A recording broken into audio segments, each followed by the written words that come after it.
Salutations everyone, it is Matty here, and recently I had the opportunity to go hands-on with an alpha build of We Happy Few. A big thanks to Microsoft for the Xbox One code, and before I go any further, no, this isn't a paid promotion of any kind. We Happy Few takes place in a drugged-out dystopian English city in 1964 and had a surprising focus on survival. Please don't worry though, this is not another run-of-the-mill early access survival game. We Happy Few has a unique atmosphere and a great idea at hand. So far, it is executing it properly. The game is now available in early access, and without further ado, let's get into the discussion. Give it a whack! Hit it!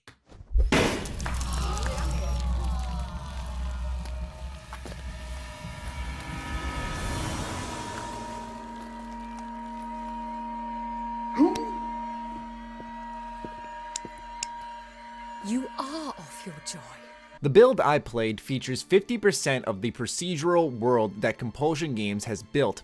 As the time progresses, the game will have more added to it, and come next year we can experience the full narrative that We Happy Few offers. The early access build does include the prologue to the game, and it is a great setup. You may recognize this part of the gameplay because they were showing it at E3. You play as Arthur Hastings, and the game starts off with you deciding what to allow the world to know via the newspapers. Soon after, the player learns about Joy, a pill that suppresses any negative thoughts and memories in exchange for just that, joy. Everyone in We Happy Few is addicted to this pill, and anyone who resists it and thinks rationally is considered a downer, and Arthur happens to be one of those downers.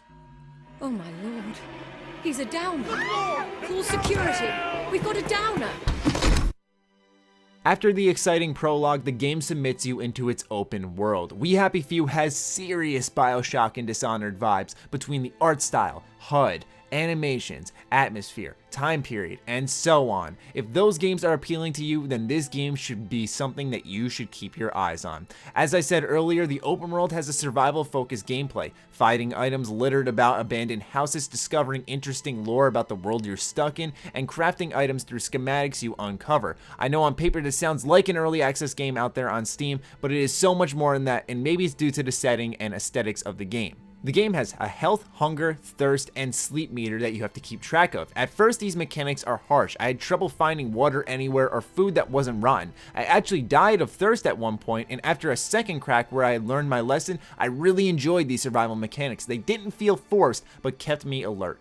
While roaming the wastes, yes, Fallout fans, the wastes are what they are called, you will stumble upon encounters, which are the game's more focused areas. These are quests, and the game starts playing almost like a Metroidvania game in the sense where you'll likely come back to this quest at a later time when you have found the proper items to continue onward. At first, this approach seemed insanely vague and nearly frustrating if I'm honest, but once I got rolling, the payoff was huge. I really appreciate that this game didn't succumb to waypoint chasing. Not that waypoints are awful, because I think that stereotype is absolutely ridiculous, but it's a fresh change of pace to have my intelligence respected and to be able to figure out stuff on my own. A lot of quests require specific items that you get in certain areas, which require another specific item, so it's a chain reaction, and once you get things rolling, you start unlocking and defeating all these different quests, and it's just such a satisfying feeling. And arguably an old school game type of feel that I think a lot of gamers can relate to nowadays. Although I have high hopes for this game, it is worth bringing into account some negatives. This is an alpha build, after all, for an early access title, so these complaints can be subject to change. First off, the version I played on Xbox One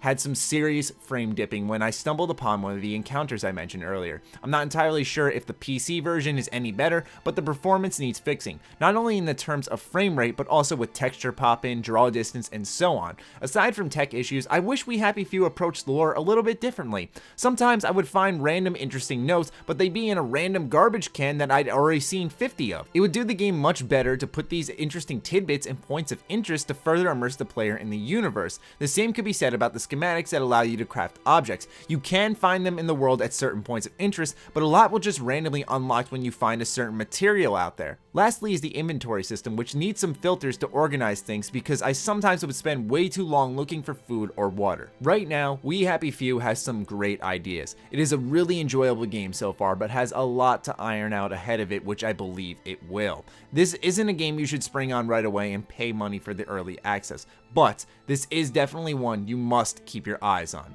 We Happy Few has the chance to be something great and unique and you'd be doing yourself a disservice by ignoring it. I hope you guys enjoyed this video and found it informative. Let me know your thoughts on We Happy Few in the comments down below. Other than that, follow me on Twitter, like me on Facebook. The links are as always in the description. Check out sugarbomb.com. And other than that, stay sexy, stay active. I love you all.